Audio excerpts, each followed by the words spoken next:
자, 안녕하세요. 성부와 성자와 성령의 이름으로 아멘. 하늘에 계신 우리 아버지, 아버지의 이름이 거룩히 빛나시며 아버지의 나라가 오시며 아버지의 뜻이 하늘에서와 같이 땅에서도 이루어지소서. 오늘 저희에게 일용할 양식을 주시고 저희에게 잘못한 일은 저희가 용서하오니 저희 죄를 용서하시고 저희를 유혹에 빠지지 않게 하시고 악에서 구하소서. 아멘. 성부와 성자와 성령의 이름으로 아멘. 오늘은요, 지난번에 이어서 이제 평신도와 관련된 이야기인데, 평신도의 교회 생활 참여, 요게 주제입니다. 평신도의 교회 생활 참여. 그런데 이거는 이제 지난번에 이어서 말씀을 드리자면은 지난번에 이제 평신도는 누구냐 이러지 않았습니까?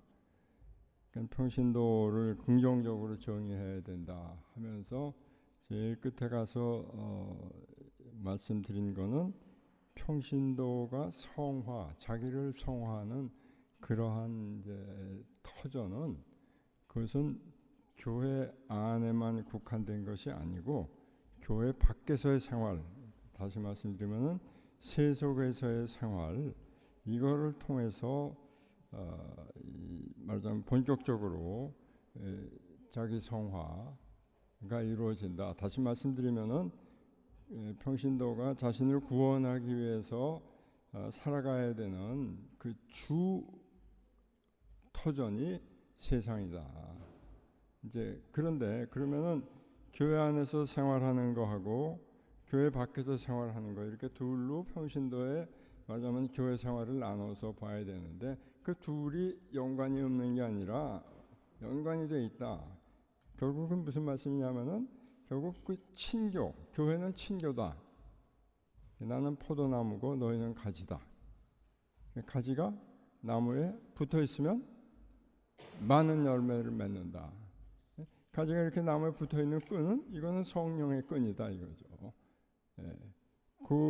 그것을 중심으로 해서 이제 몇 가지 그 생각을 나눠볼 그런 생각입니다.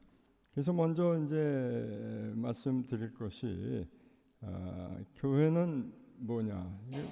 제2차 바티칸 공의회가 교회를 정의하면서 펼친 것이 바로 친교의 교회론이라고 하는 겁니다. 교회는 친교다.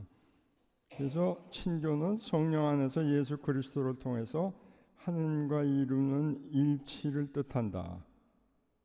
그러니까 이런 친교는 하느님 말씀과 성사들 안에서 이루어지는데 그 기본이 시작이 세례성사라는 거죠. 지난번에 그래서 세례성사에 관한 이제 말씀을 드렸었습니다. 그래서 세례는 교회 친교의 문이고 그 토대다. 그리고 이 성찬례는 그리스도교 생활 전체의 원천이고 정점인데 그리스도의 몸을 받아 모시는 성찬의 친교 곧 영성체는 그리스도의 몸인 교회 안에서 모든 그리스도인의 절친한 친교를 표현하고 이루어주고 건설하는 것이다.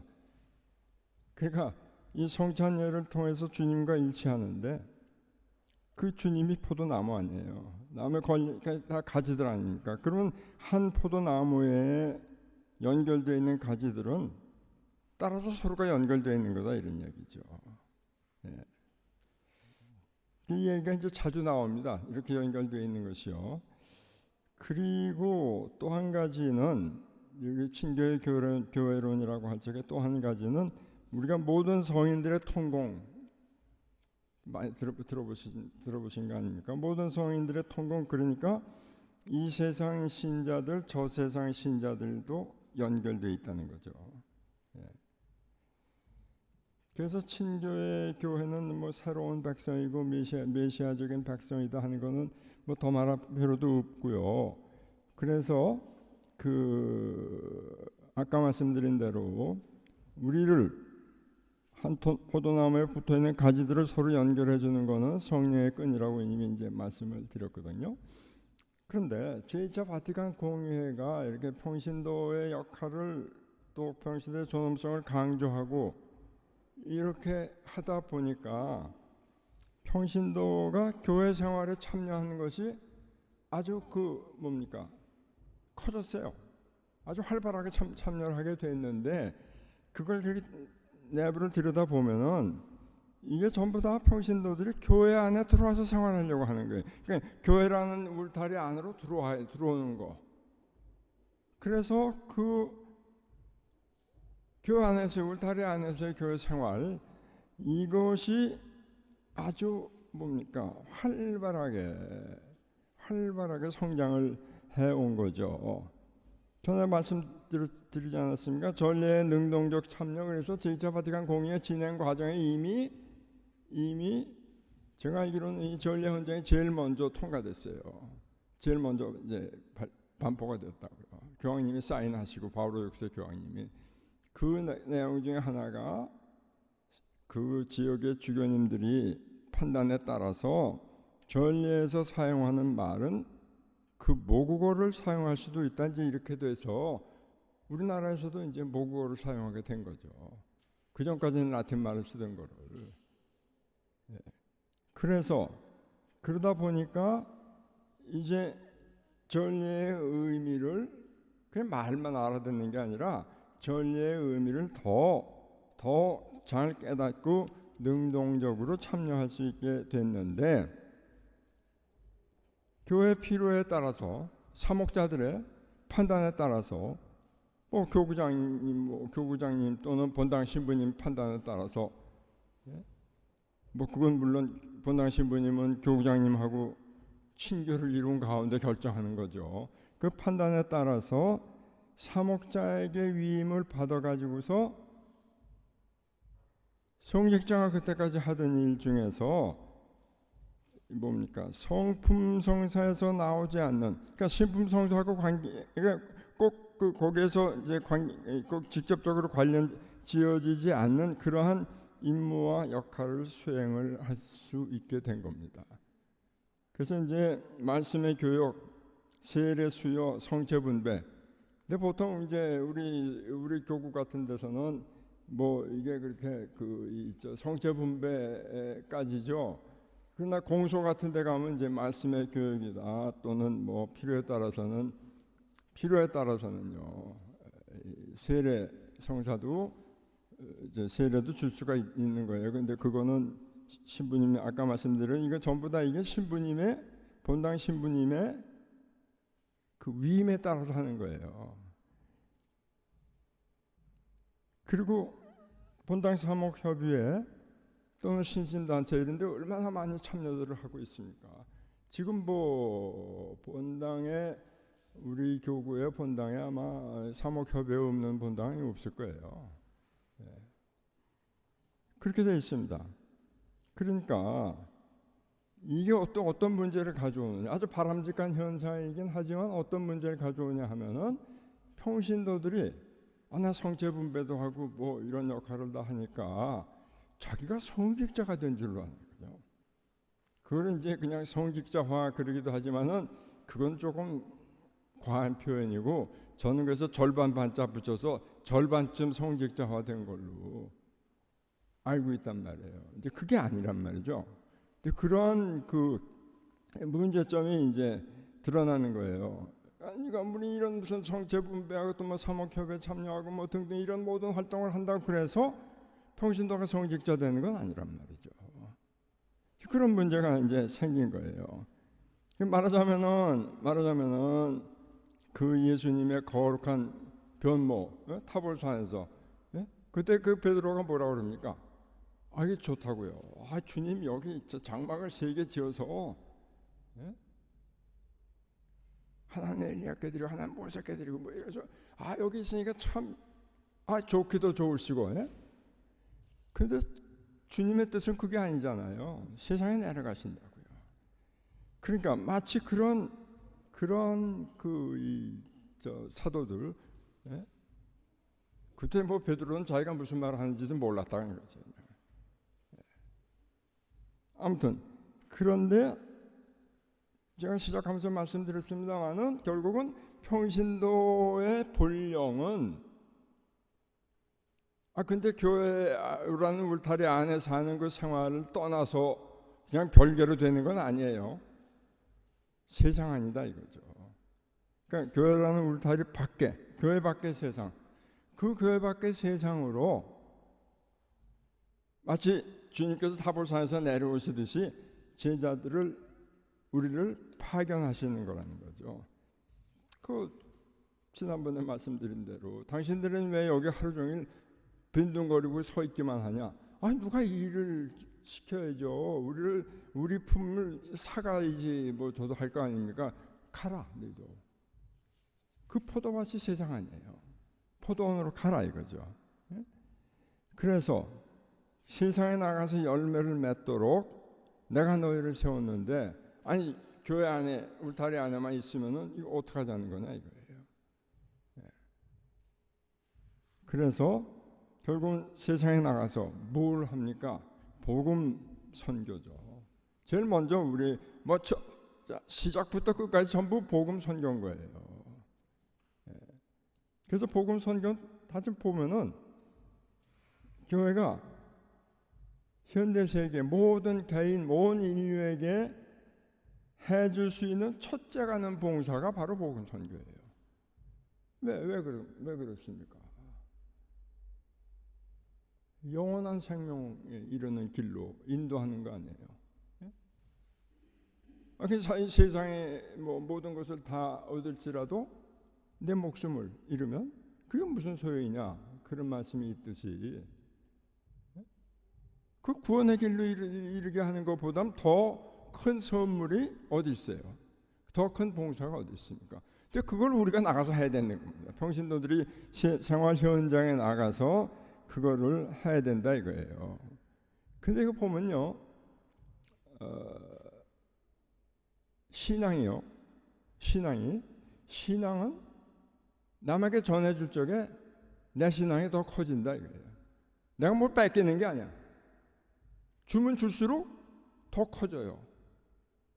근데 그 주면 줄수록 더 커진다고 하는 건 무슨 말씀이냐? 그렇게 하면 할수록 내가 더 성화되고 복음화된다는 거죠. 이게 연결되어 있는 거예요. 이게 이렇게. 그렇게 하면 할수록 친교가 더 강해지는 거죠. 왜? 그 주님과의 친교로 이웃을 인도하잖아요. 나무 가지가 더 늘어나고 가지도 굵어지고 그 역할을 이제 하는 거죠. 그래서 복음 선교, 복음화. 근데 이 복음화라고 하는 거를 이제 곰곰이 따져 보면은 그리스도를 모르는 사람한테 그리스도를 선포하고 설교하고 교리를 가르치고 또 세례와 다른 성사를 주는 거 이것만이 복음화가 아니다 이거예요. 다시 말하면 더 나아가서 교회가 선포하는 그런 메시지의 신적 능력을 통해서 사람들의 개인적, 집단적 양심, 사람들의 활동, 사람들의 삶과 구체적인 환경을 변화시키고자 노력하는 것, 그리고 하느님 말씀과 구원 계획에 상반되는 인간의 판단 기준, 가치관, 관심의 초점, 사상의 방향, 생활 방식, 이 모든 것에 복음의 힘으로 영향을 미쳐서 그것들을 변화시켜야 된다는 거죠. 그렇게 해서 바로 잡는 거, 이게 복음화라는 거예요. 물론 복음 선포, 근데 그것만 가지고는 아니다 이런 얘기예요. 플러스 이게 함께 움직여 나아가는 거다. 자, 그런데 그렇게 하려면 교회 이런 복음화 작업은 교회 자신을 복음화하는 것부터 시작하는 거죠. 나한테 없는 걸 누구한테 줄 수 없다고 그러잖아요. 내가 가지고 있지 않는데 누구한테 뭘 줘요? 내가 신앙이 없으면 신앙을 누구한테 줍니까? 이건 아주 기본 원리예요. 내가 가지고 있지 않은 것을 누구한테 줄 수 없다. 그러니까 교회 자신이 복음화되어 있어야 한다는 거죠. 이게 기본이라는, 이게 시작인 거예요. 그런데 그렇다고 해서 내가 복음화 나 복음화 될 때까지 내가 기다려야지. 예? 언제요? 내가 성인 될 때까지 기다려요? 아니죠. 그러니까 나의 복음화, 교회의 복음화, 동시에 세상의 복음화 같이 이루어져야 되는 그러한 이제 활동이고 그러한 이 사업이라고 하는 겁니다.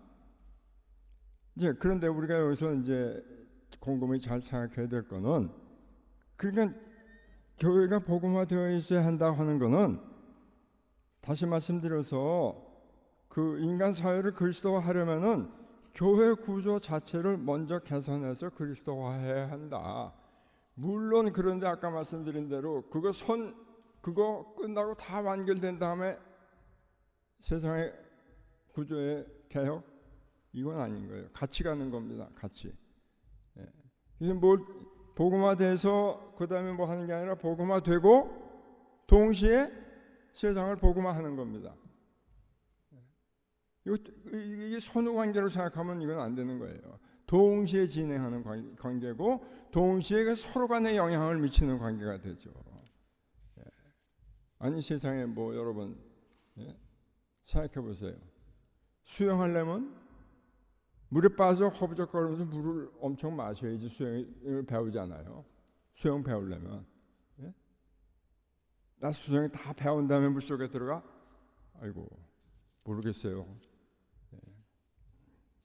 자, 그러면 세상에서 이제 그 복음화 전선에 이제 나선다 평신도들이, 그건 뭐냐 말하자면은 복음을 생활화하는 거다. 복음을 사는 거예요. 복음을 생활화하는 거. 그런데 그것은 곧 뭐냐? 이 인간과 사회에 대한 봉사예요. 복음을 사는 거는. 지난번에 말씀드렸습니다마는 성인 성녀는 진정한 의미의 개혁자고, 참 우리 신자들은 애국자다 이런 말씀을 드리지 않았습니까? 왜요? 인간과 사회, 내 이웃이 좀 더 인간다운 삶을 살 수 있도록, 또 이 사회가 좀 더 인간다운 사회가 될 수 있도록 그 중심을 그리스도의 가르친 그리스도의 그 뭡니까 정신에 따라서 세우면은 질서를 자연히 그게 참된 인간다운 그런 사회가 되는 거다. 그런 세상에서 살게 되면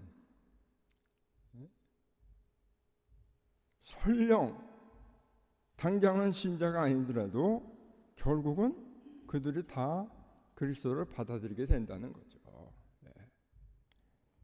그래서 제일 먼저 이제 생각하고 교황님들이 이제 말씀하시는 게 인간 존엄성을 증진하는 거다 이겁니다. 인간 존엄성. 아까 말씀드린 대로 사람이 온 세상을 얻고도 제 목숨을 잃으면 무슨 소용이 있느냐 하는 말씀에서 우리가 생각할 것은 뭐냐?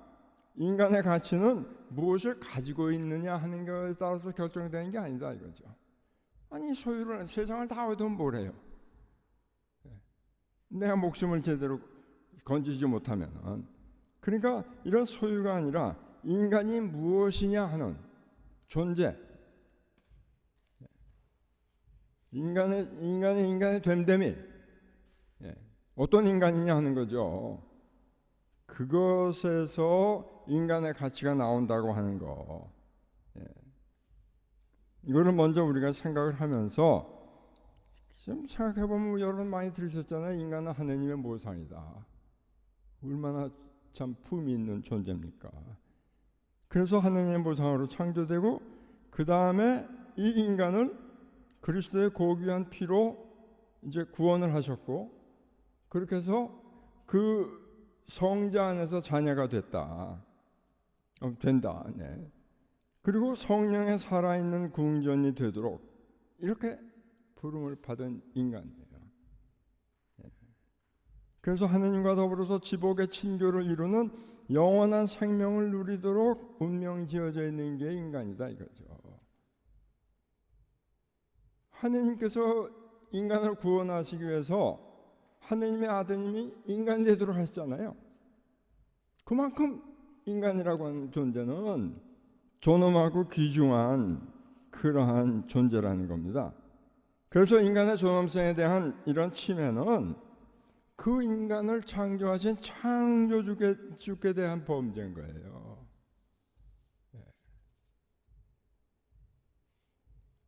그러니까 뭡니까? 아니, 하느님이 이렇게 귀하게 생각해서 당신 모상대로 창조하셨고 이 인간을 구원하기 위해서 당신 아드님이 하느님의 아들 성자 십자가의 피를 흘렸고 순환을 당하시고, 그런데 네가 뭔데 도대체 이 인간을 푸대접하고 인권을 유린하고 인간의 기본적인 권리를 유린하고 뭐 이렇게 하느냐. 인간의 존엄성이라고 하는 건 바로 이런 인간은, 따라서 모든 인간이 인격적으로 평등한 거 아니에요. 평등하다고요. 근데 그러니까 온갖 차별, 이건 용납될 수가 없다 이거죠. 두 번째, 이렇게 중요한 인간이에요. 그 다음에 인간이 제대로 살아야 되잖아요. 일단 생명권이 아주 중요한 그 과제가 되는 겁니다. 생명권을 존중하는 것이. 그러니까 임신에서 자연사에 이르기까지 생명의 주인은 하느님이다. 이거 다 여러분 다 동의하실 겁니다. 하느님이에요. 근데 이게 지금 조금 이게 좀 뭐라고 할까요? 까다로운 문제예요. 이제 무슨 말씀이냐면 이제 낙태 문제를 말씀드려야 되기 때문에 미국서 지금 그렇고 뭐 계속 논쟁이 되지 않습니까? 그 선택이 여성의 권리다, 선택이 말이죠.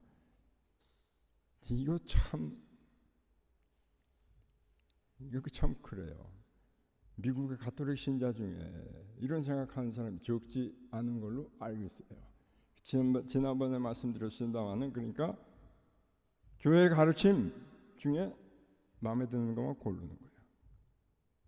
이거 지금 참 심각한 문제거든요. 우리나라라고 그 예외한 법도 없습니다. 자, 그러면 저는 여기서 아주 기본적인 문제만 하나 제기하고 넘어가려고 그러는 거예요. 뭐냐? 사람 뭐예요? 어떻게 구성되어 있습니까? 육신 플러스 영혼이죠. 육신 플러스 영혼이야. 자, 그러면 육신에 영혼이 없으면 사람이 아니죠. 아니, 그렇기 때문에 사망하면 그때는 이미 사람이 아닌 거예요. 그래서 그러면 이 육신에 언제 영혼이 들어가느냐 이거예요. 이게 문제라고요. 언제 영혼이 들어간다고 생각하십니까? 임신 4주 내, 7주, 8주 내, 아니면 응아하고 어머니 뱃속에서 나오는 그때? 그때 갑자기 영혼의 육신이 들어가요? 육신의 영혼이 들어가냐? 교황님 말씀은 여러 가지 연구를 종합해 볼 적에 이거는 임신했을 때부터 영혼이 거기 들어간다는 거죠. 그러니까 육신 플러스 영혼이 같이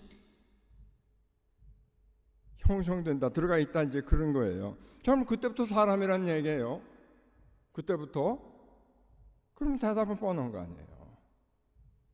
이거를 맞닥뜨리기 싫다고 해서 그거 아니라고 얘기한들 그게 그렇게 해결될 수가 없는 겁니다. 그래서 제가 그 부분을 찾아서 그 번역을 했어요.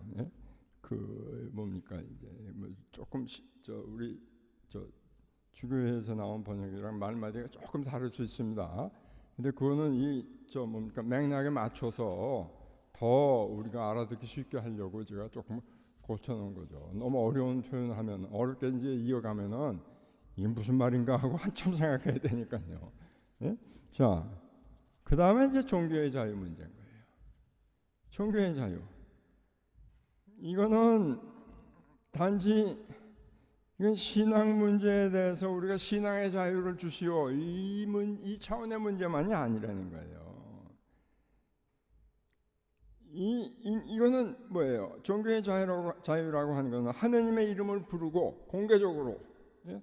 하느님께 예배를 드리고 공개적으로 또 그와 관련된 활동을 하고 뭐 선교 등등 이런 거 이렇게 하는 거 다 관련되는 거 하느님과 인간과의 관계예요.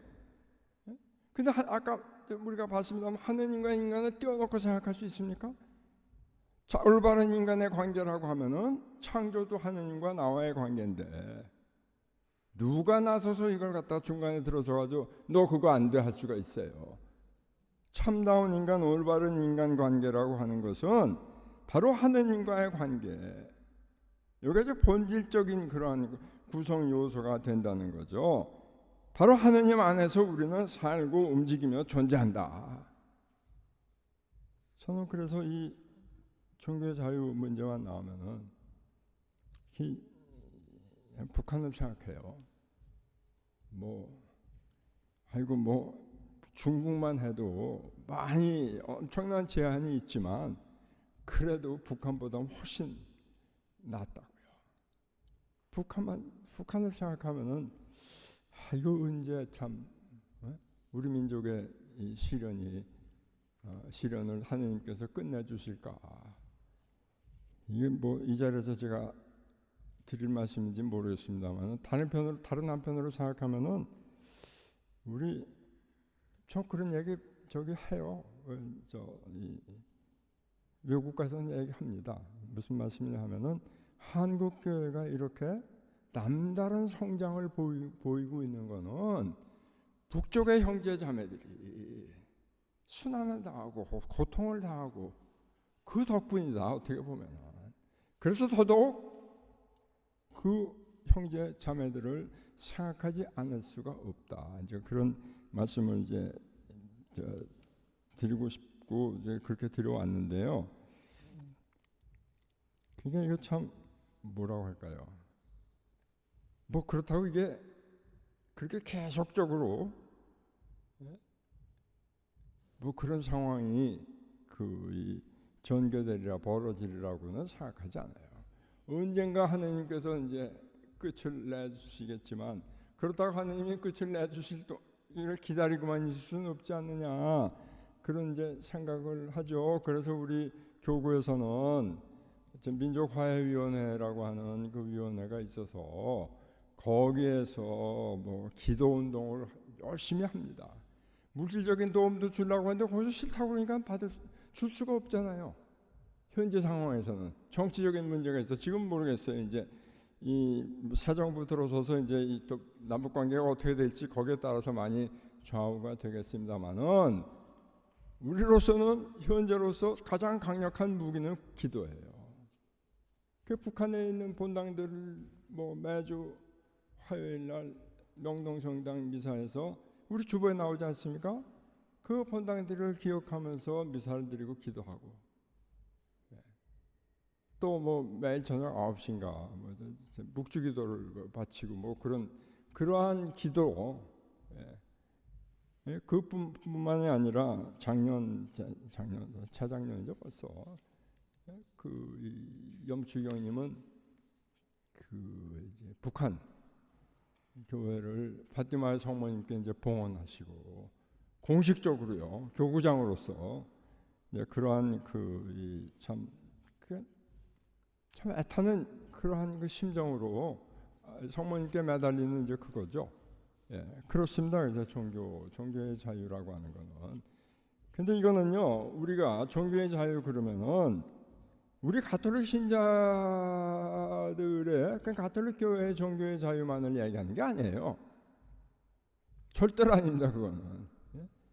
전에 제가 말씀드렸을 것 같은데 요한 바오로 2세 교황님이 고르바초프가 찾아왔거든요. 방문에. 그 자리에서 대놓고 말씀했어요. 당신 나라의 종교의 자유를 허용해라. 그 자리에서 시원시원하게 대답하더라고요. 물론 제가 본 건 아닌데 읽었죠. 예? 곧 그렇게 하겠습니다. 6개월 내에 약속 지키더라고요, 고르바초프가. 예. 그때하고 그 후하고 완전히 달라졌죠. 지금은 이제 뭐 우크라이나 저거에서 이제 그 러시아 정교회가 뭡니까 모스크바 총 대주교에서 키릴 총 대주교가 이거 그 총 대주교 되기 전에는 뭐 아주 올바른 방향으로 뭐 이야기하다가는 된 다음에는 완전히 푸틴하고 짝짝꿍이 돼가지고 예? 전 이해가 안 가는 거예요. 그게 예? 뭐 그런 이제 형편에 있는데요. 저는 그 모스크바도 모스크바 그다음에 또 어디야 레닌그라드 당시에 뭡니까 이게 소련이니까 아직 그 종교의 자유가 허용되기 이전에 가봤어요. 근데 그렇더라도 거기에 성당이 완전히 없어진 건 아니었어요. 모스크바에 하나 있고 또 뭡니까 저 어디지? 저 레닌그라드 지금 베체르부르크라고 하는데도 하나 성당이 있었어요. 제가 갔었으니까 거기. 그 미사를 드렸어요. 그러니까 북한하고는 전혀 비교가 안 되는 거죠. 아무튼 그렇습니다. 그래서 이 고르바초프한테 요한 바오로 2세 교황님이 말씀하실 적에 아마 가톨릭 교회만 무슨 종교의 자유 이 얘기 아니에요. 사실은요, 그 이슬람 엄청 고마워합니다. 자기들 얘기까지 다 해줬으니까 요한 바오로 2세뿐만 아니고 지금 교황님에 이르기까지 역대 교황님들이 전부 가톨릭 교회의 종교의 자유 이게 아니에요. 그냥 종교의 자유야. 누구든지 자기가 믿는 하느님을 공개적으로 그 이름을 부를 수 있는 자유 허용해라 이거죠. 그 인간의 기본적인 그러한 뭡니까 그 본질하고 관련되는 문제이기 때문에 그렇게 얘기를 하는 겁니다. 그 다음에 이제 가정에 대해서는 뭐 제가 여러 번 말씀도 많이 들으시고 다 여기서 또 다시 뭐 이 말씀을 드리기보다는 이 말씀만 제가 이제 드리고 싶어요. 사실은 이제 가정이라고 하는 데에서 인간이 태어나서 자라지 않습니까? 그러니까 사회에 대한 의무 뭐 이런 맞아 사회생활을 제일 처음 경험하는 데가 가정이에요. 신앙생활도 마찬가지죠. 그래서 가정을 이 작은 소규모 가정 교회라고까지 이제 이야기를 하지 않습니까? 그만큼 우리 이 교회에서는 가정을 중요하게 생각하는 거죠. 그 온갖 이 조류가 세상에 말하자면 그 조류가 가정을 이 제대로 기능을 발휘할 수 있도록 놔두질 않는 거 아니에요. 오늘 세파가 사실은 뭐 보면은 참 이거는 사실 여러 가지 연결된 문제. 당장 우리나라만 해도 교육 문제가 있잖아요. 교육이요. 그냥 애들이 고2 뭐 고1 뭐 모르겠어요. 고2 뭐 이렇게 되면은 주일학교 안 보내잖아요. 가려고 해도 안 보내 부모가. 제가 좀 심한 얘기인지 모르지만요. 참 저는 이건 무슨 얘기야 이게 도대체. 몰랐어요. 저는 그런 적이 없기 때문에. 근데 그걸요 뭐 그렇다고 딱히 뭐라고 그러기도 어려워요. 세상이 워낙 경쟁 구조가 그렇게 돼 있기 때문에. 그러니까 이걸 고치지 않으면은 가정의 재구실을 할 수가 없는 거죠. 우리 더더나 아이들 뭐 중학교 특히 고등학교 교립반 이거 참 심각한 문제 아니에요. 자, 아무튼 얘가 조금 옆으로 빗나가려고 했습니다만은 그래서 이러한 이 사회를 처음 배우고 사회에 대한 의무도 사실은 처음 시작하는 거예요. 그러니까 바로 가정이에요.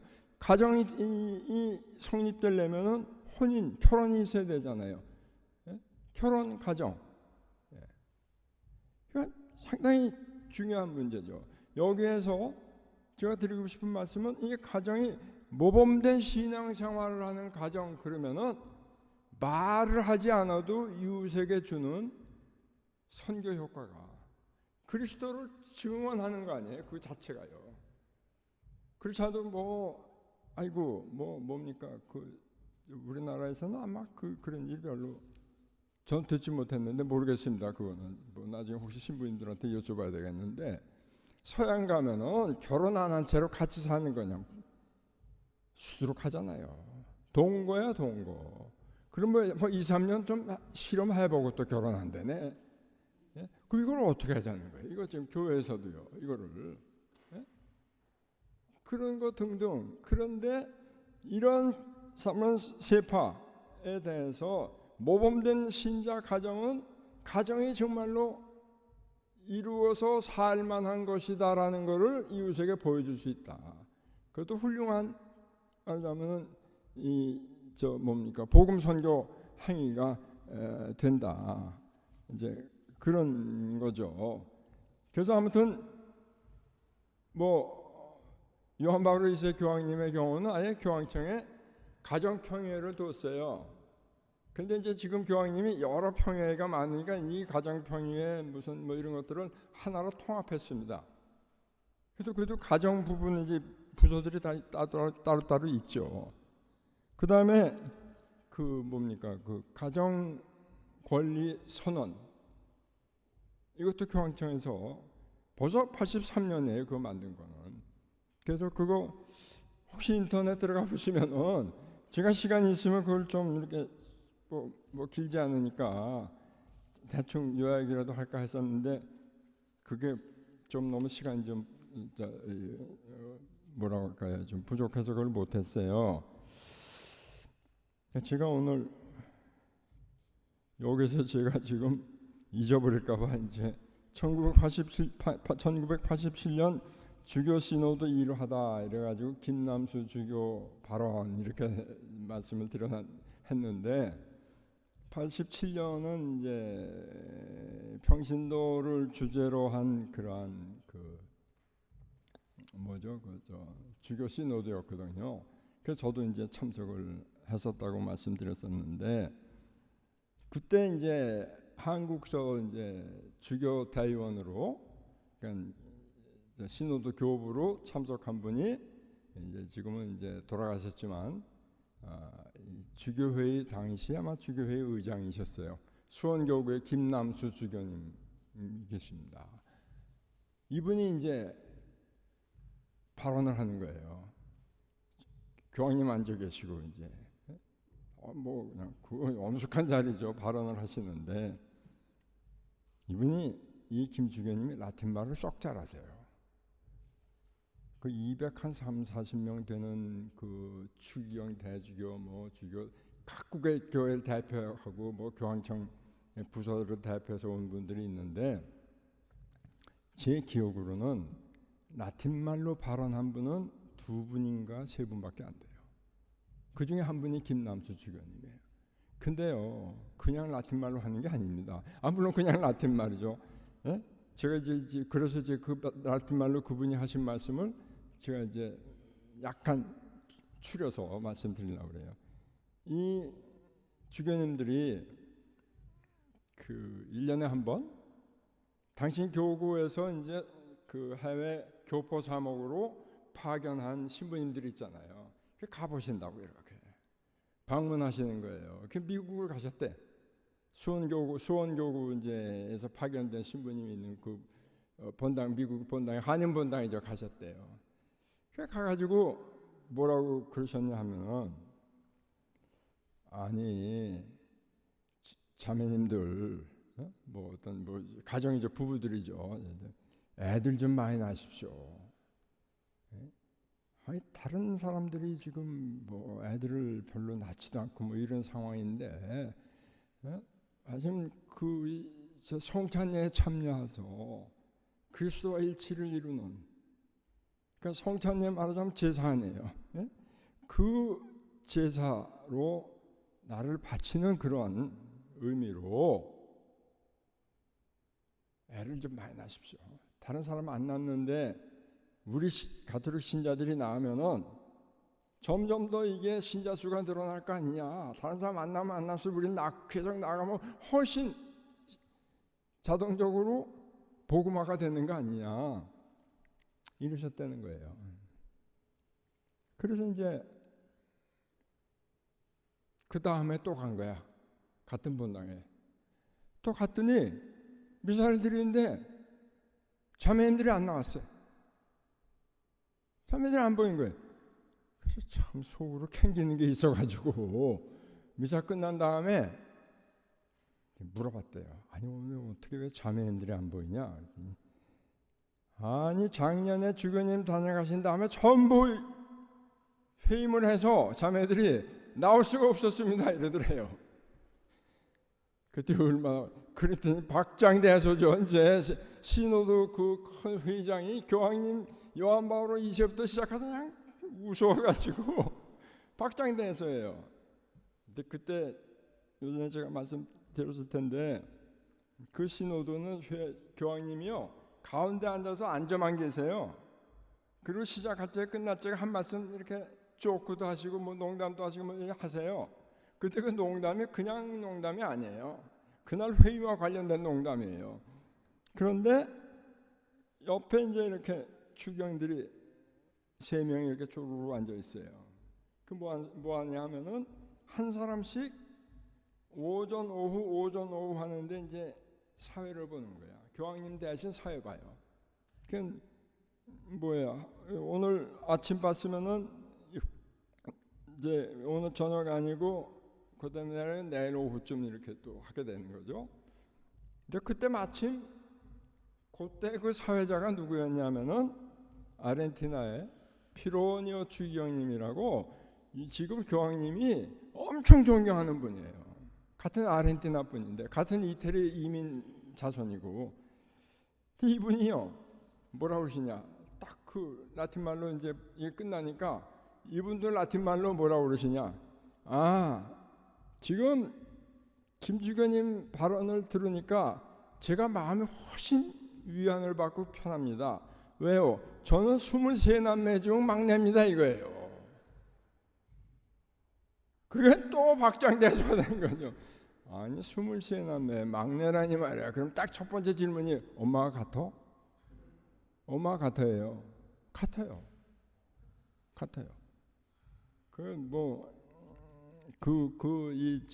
주교님 저 정말 잘 아는 분인데 저는 그 얘기 듣고 깜짝 놀랐어요. 그게 무슨 얘기냐면요. 22남매 낳고 23짜리 세 번째 아이고 뭐 이거 난 그만 날래 그래도 그만하네. 어떻게 보면은 근데 막내가 주경이 된 거야. 야, 그 막내가 주경이 된 거예요. 그것도 엄청난 교회에 대해서 크게 공헌을 한 분이에요. 뭐 프란치스코 교황님이 그렇게 존경하는 분이라고 저한테 막 귀띔을 해주더라고요. 너 지금 아직 대사로 있을 텐데 추경 좀 할 적에 너 그 얘기 꺼내면 말이야 얼른 얘기가 더 쉽게 된다. 아이고 나도 뭐 알고는 있는데 그 측근이 또 있잖아요. 그냥 그것도 하면 된다. 나는 이제 그러고 있었지만은 아무튼간에 이게 뭡니까? 이 김남수 주교님 이제 그 발언 끝나니까 그게 뭡니까? 그게요. 시노드가요. 막 공식 회의에서 발언하잖아요. 그 이제 오전에 회의하면은 이제 9시에 시작해서 10시 반일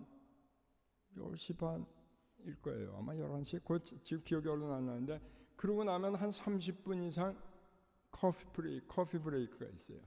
이때가 진짜예요. 회의들을 막 그냥 홀에 내려와 가지고 커피 한잔 하고 뭐 하면서 두루두루 서로 의견을 나누지 않습니까?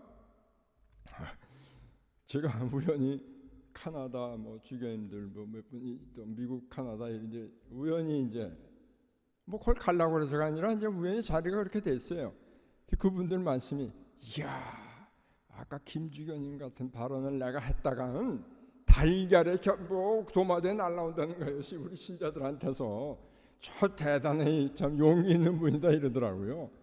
물론 그만큼 분위기가 이제 다르다. 그러니까 말도 못 꺼낸다 이거죠. 김주교님 말씀은 포인트가 뭐냐면은 왜 우리 사제들은 신자들은 다 준비가 돼 있는데 말도 못 꺼내냐?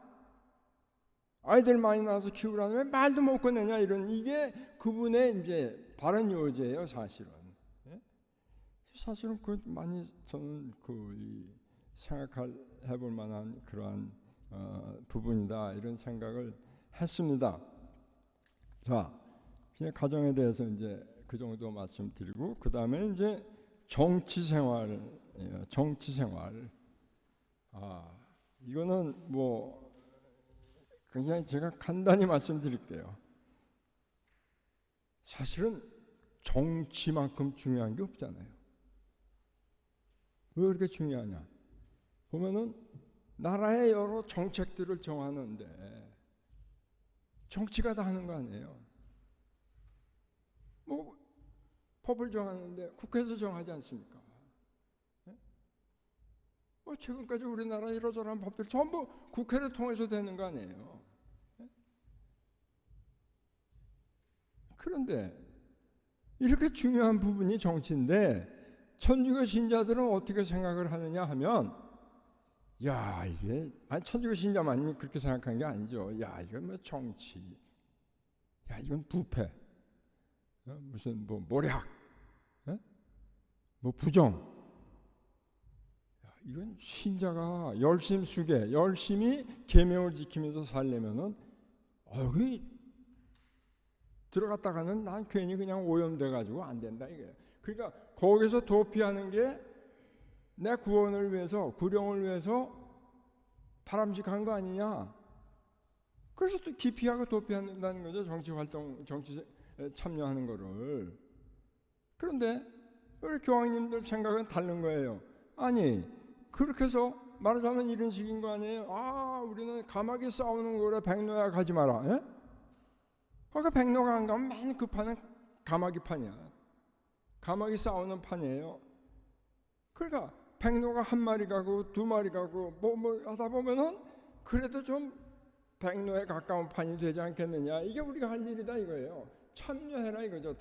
그 속으로 깊숙이 들어가라 이런 얘기예요. 그뿐만 아니고 심지어는요. 자, 그럼 우리 어떤 가톨릭 신자 정치인을 만들 거냐? 교육을 해야죠. 양성을 해야 되는 게 무슨 국회의원 무슨 누굴 제가 폄하하거나 이렇게 해서 말씀드리는 게 절대로 아니고 국회의원이 무슨 하면은 신자 국회의원 몇 명 당선됐다 그 숫자가 뭐 그렇게 대단하다고요. 그렇게 자꾸 적는 거예요. 그런데 그럼 그 얼마나 교회 정신을 알고 교회 정신에 투철한 신자들이냐? 아니면은 그거 아니라도 그럼 지금부터라도 관심 갖고 교회 정신을 불어넣어줘야 되는 거 아니냐? 이게 우리 해야 될 일인 거예요, 사실은. 자, 그런데 우리 보통 평신도들이야말로 그렇다고 뭐 누가 전부 다 출마해서 무슨 국회의원 되고 무슨 선출직 뭘 합니까? 우리한테 중요한 거는 어떤 사람을 뽑느냐 하는 게 중요한 거란 말이에요. 투표권 행사. 이건 정말 잘 식별해야 되는 문제인 거예요. 그래서 투표권 행사를 잘 할수록 두 번째, 투표권 행사를 했으면 그 사람이 국회의원이든 뭐든 이런 이들이 자기들이 약속 같은 거를 지키냐 아니냐 하는 거를 감시해야 돼요.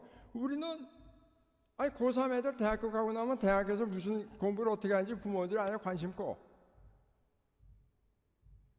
투표권 행사 안 되면 관심 끄면은 이거 어떻게 하자는 거예요.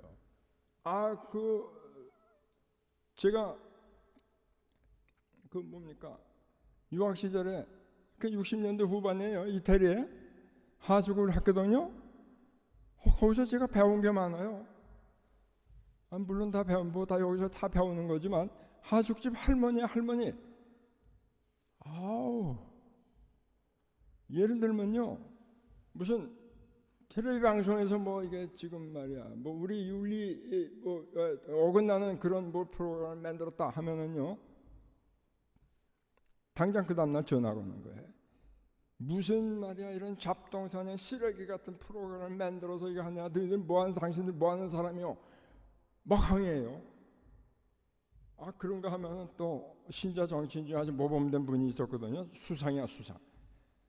하루는 저보고 야 일로 오라고 해서 왜 그러냐 그랬더니 편지 좀 대필 하래요. 내가 뭐 이태리 말로 무슨 편지를 어떻게 대필합니까? 자기가 부른다는 거예요. 간단해, 몇 줄 적어요. 부르는 거예요. 당신 참 뭐 잘하고 있고 뭐 이러는데 당신을 위해서 우리 본당에 거기에 가면은 이제 성모상 앞에 또 뭐 이런데 이제 촛불 켜놓잖아요. 당신 저기를 위해서 촛불이 지금 타오르고 있습니다. 기도한다는 얘기죠. 그렇게. 그랬더니 물론 총리가 쓰진 않았겠지만 답장이 오더라고요. 답장 왔다고. 제가 그걸 써가지고 봉에서 붙이고. 그래서 이 사람들이 이렇게 하는구나. 우리도 좀 요즘은 이제 뭐 인터넷 뭐 이래서 많이 달라졌어요. 젊은 세대들이요. 그렇지만 뭐 연세 드신 분들도 이런 좀 깨어 있으면서 이 감시를 표만 줄 게 아니라 감시를 해야 될 필요가 있다 이런 거죠. 경제사회생활 인간을 중심에 둬야 된다. 결국 경제생활을 통해서 결국은 뭡니까? 노동자는 소득을 올리는 거고, 소비를 하는 거고, 생산자는 또 뭡니까? 기업하는 사람은 또 상품을 생산해서 기업을 일궈가면서 또 소득을 올리고 뭐 이러는 거 아니겠습니까? 근데 거기에 핵심적인 것이 뭐냐 하면은 도덕적인 요소, 윤리적인 요소를 항상 고려해야 된다는 거예요. 이게 무슨 경제학이라고 하는 건요, 워낙 처음에 시작은요, 이게 지금은 뭐 각 대학마다 경제학과 이렇게 들어가 있어요. 근데 워낙 시작할 때는 영국에서 시작했는데 그때 이게 뭐냐, 도덕학 분야에 들어가 있는 거예요. 이 경제학이라고 하는 거예요. 그만큼 도인이 도덕을 중시했던 거예요. 이걸 중요하게 생각하지 않으면 경제 자체가 이거는 말이 안 된다. 이거 경제라고 얘기할 수가 없다. 이제 그런 얘기를 하는 겁니다. 그런데요, 그러면 어떻게 이걸 이렇게 하도록 되느냐? 이게 지금 문제가 뭐냐 하면은 처마다 자기는 이유는 많이 올리고 싶고 누구나 마찬가지 아니에요. 근데 이거를 누가 통제하는 그런 기능이 있어야 마음대로 못하는 거 아니에요. 근데 제가 무슨 뭐 정부가 통제해야 된다 뭐 이런 이야기를 하려는 게 아니고 소비자들이 통제해야 된다. 제 말씀은 그거예요. 왜? 물건을 사는 건요, 국회의원 뽑는 투표하고 똑같은 거예요. 내가 돈을 많이 던지면 그 물건이 나한테 와. 비싸게 주면 나한테 오는 거예요, 그게. 그러니까 내 소득을 가지고 돈을 투표를 하는 거예요. 던지는 거란 말이에요. 그러니까 내가 주권을 가지고 있는 게 소비자 주권이라고 말을 해요. 그럼 내가 여기다 던져. 이건 뭐야? 이 기업에서 환경을 제대로 해? 노동자를 제대로 대접해? 착취해? 안 해?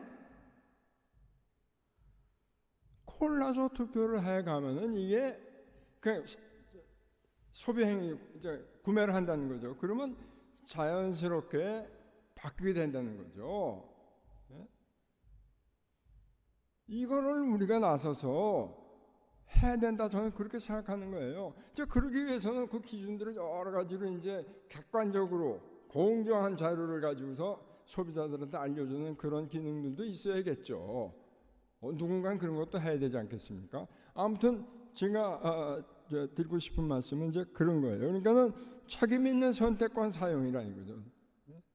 어떤 걸 선택할 거냐 하는 거죠. 그러니까 그것도 우리한테 달렸다. 생태계 지금 뜨지 않습니까? 조금 아까 말씀드린 대로 어느 기업의 어느 제품이 생태계를 더 창조 질서를 보존하는 환경 보존을 더 신경 썼느냐?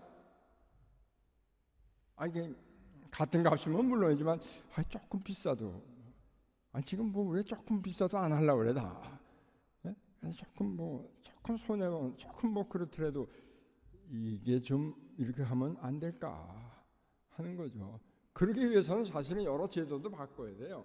어느 기업에서 자선 행위를 하지 않습니까? 그러면 이거는 손실로 잡히기가 십상이에요. 네. 이것도 바뀌어야 된다는 거죠. 이것도 그거를 인정해주는 항목을 넣어서 그렇게 해서 처리를 하도록 해야 된다 하는 겁니다. 뭐 문화. 예? 이건 한두 끝도 없는 말씀이죠. 그렇게 하려면 결국은 이 사회의 문화가 그리스도교 문화로 바뀌도록 우리가 노력을 해 나가야 되는 거예요. 그렇게 제가 내가 숨을 쉬어도 그리스도교 문화에 숨을 쉬고 그러다 보면은 저절로 이 사회가 더 인간답게 살 수 있는 사회가 되는 게 아니냐. 저는 이런 얘기를 늘 들을 적마다 참 부인하기가 어려운데 그랬어요. 뭐냐면요. 우리나라는 지금 신자가 11.34% 되잖아요. 일본 천주교 신자는요. 그냥 여러분 기억하시기 좋게 제가 그냥 막 뭉뚱그려서 말씀드릴게요. 100만이에요. 100만. 예? 우리는 600만이에요. 일본이 100만인데요. 절반 이상이 외국인이에요. 외국 노동자들 필리핀 진짜 일본 사람은 40만 조금 넘을 거예요. 44만. 자, 그런데요.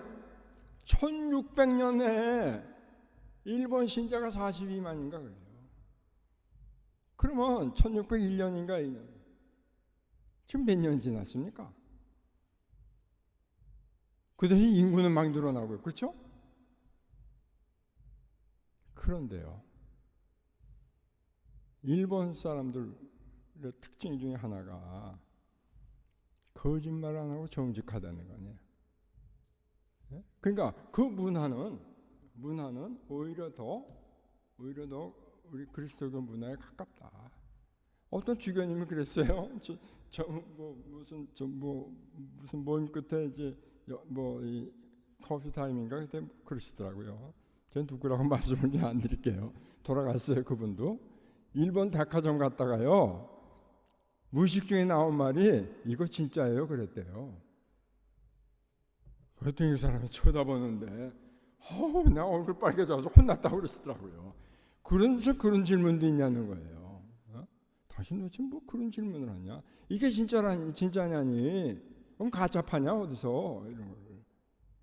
그래서 이게 배울 점이 있다. 우리 김충영님도 그러셨어요. 일본 사람은 말이지 우리가 배워야 된다. 김충영님의 말로 일본 잘 하시잖아요. 이 가톨릭 신자 비율만 가지고 얘기할 일이 아니다 이런 거죠. 네. 자, 평신도 교육. 너희가 많은 열매를 맺도록. 그러니까 뭐예요? 우리는 누구나 할 것 없이 성직자, 수도자, 평신도 다 말할 것도 없이 전부 다 지속적인 성숙 과정을 거쳐 나가는 겁니다. 그래서 그리스도인으로 행동하는 그 역량을 키우고 그 역량을 개발해야 되는 거예요. 그래서 이 교육은 뭡니까? 전인 교육이어야 된다는 거죠. 예? 그러니까 교회 구성원으로서의 교육, 사회 시민으로서 갖춰야 될 교육. 그 뭡니까? 평신도는 교회 안에 들어와 있는 세상 사람이고 세상에 나가면 세상에 들어가 있어서 사는 교회 사람인 거예요. 그러니까 두 가지 그 역할에 다 알맞는 전인 교육을 시켜야 된다. 거기 상당한 교구의 우선순위를 평신도 교육에 둬야 된다. 우선순위를 그냥 교육에 둔다는 게 뭘 말합니까? 사실은 예산도 거기 많이 투입해야 된다는 얘기를 저는 이제 기회가 있으면 하는데요. 이 자리에서는 우리 하여튼 교구에서 그만큼 신경을 쓰셔야 된다. 그리고 사실은 신경을 쓰시고 있고요. 교구에서도 그 문제에 대한 신경을 쓰고 있고, 사실 우리 서점은 영성 강의도 그런 취지에 걸맞게 설정된 거다. 그래서 진행한 거다. 그렇게 생각을 합니다. 자, 그럼 뭡니까? 교육자는 누구냐? 하느님이죠.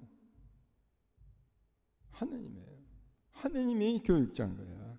당신 백성을 가르치시는 최초의 스승이시고 위대한 스승이시다. 교육자든 비교육자든 모두 하느님께 협력해야 된다. 그리고 동시에 교육자, 비교육자 전부 서로 간에 교육하는, 교육을 주고받는 그러한 관계다. 이렇게 이야기를 할 수 있습니다. 처음에 말씀드린 대로 평신도 교회 생활 참여라고 하는 것은 능동적인 전례 참여에서 힘을 얻는 겁니다. 교회 생활, 교회 안의 생활, 전례 생활. 내가 세상에 나가서 활동하는데 또 교회 안에서 활동하는데 그 힘의 원천은 거기에 있는 거예요. 그 힘의 원천, 그래서 그 성사를 집행하고 거행하고 이건 성직자가 하는 일이라고요. 그래서 이 성직자하고 이 평신도들이 전부 다 친교를 이루고 있는 이 상태죠. 그러니까 우리가 세상에 나가서 활동한다, 교회 안에서 활동한다고 할 적에 내가 활동을 해도 나 혼자 따로 떨어져서 활동하는 게 아니라 친교의 교회의 일원으로 포도나무에 붙어있는 가지로서 활동하는 거예요. 이게 엄청난 연결 아니에요. 이거를요, 우리는 이 서울교구, 한국, 동남 아시아, 전 세계, 그 다음에 뭐예요? 천상교회하고 연결되는 거죠. 이러한 그 위치가 이 위치에 있는 게 평신도다. 힘이 안 날 수가 없는 거예요. 사실은요. 우리가 미사가 끝났으니 가서 복음을 전합시다 그러죠? 예? 그럼 뭐라고 대답하세요? 우리가 하느님 감사합니다 그러죠? 근데 그럼 생각해 보셨어요? 왜 감사하세요? 왜 하느님 복음을 전하는데 하느님이 나한테 감사해야지 왜 내가 하느님한테 감사하다고 그래요? 그렇잖아요, 순서가. 그런데 조금만 더 생각해 보면 하느님이 나를 부르셨어. 내가 하느님을 택한 게 아니라 하느님이 나를 택했다고요. 얼마나 감사합니까? 거기다가 당신이 그 복음화 사업까지 나보고 하라고 하시네. 내 생활 현장에 가서. 이 얼마나 큰 은혜고 얼마나 감사합니까? 그래서 하느님 감사합니다. 저는 그렇게 생각해요. 자, 오랜 시간 지금 경청해 주셔서 고맙습니다. 이 오늘까지 이걸로 이제 평신도에 관한 이야기는 끝내고 아까 이제 교육에 관한 말씀인데 다음 저 두 주는 그 사회교리라고 하는 거에 대해서 제가 좀 말씀을 나눠볼까 이렇게 생각하고 있습니다. 다 함께 성모성으로 끝내겠습니다. 성부와 성자와 성령의 이름으로 아멘. 은총이 가득하신 마리아님 기뻐하소서. 주님께서 함께 계신 이 여인 중에 복되시며 태중의 아들 예수님 또한 복되시나이다. 천주의 성모 마리아님 이제와 저희 죽을 때 저희 죄를 위하여 빌으소서. 아멘. 성부와 성자와 성령의 이름으로 아멘. 안녕하세요. 고맙습니다.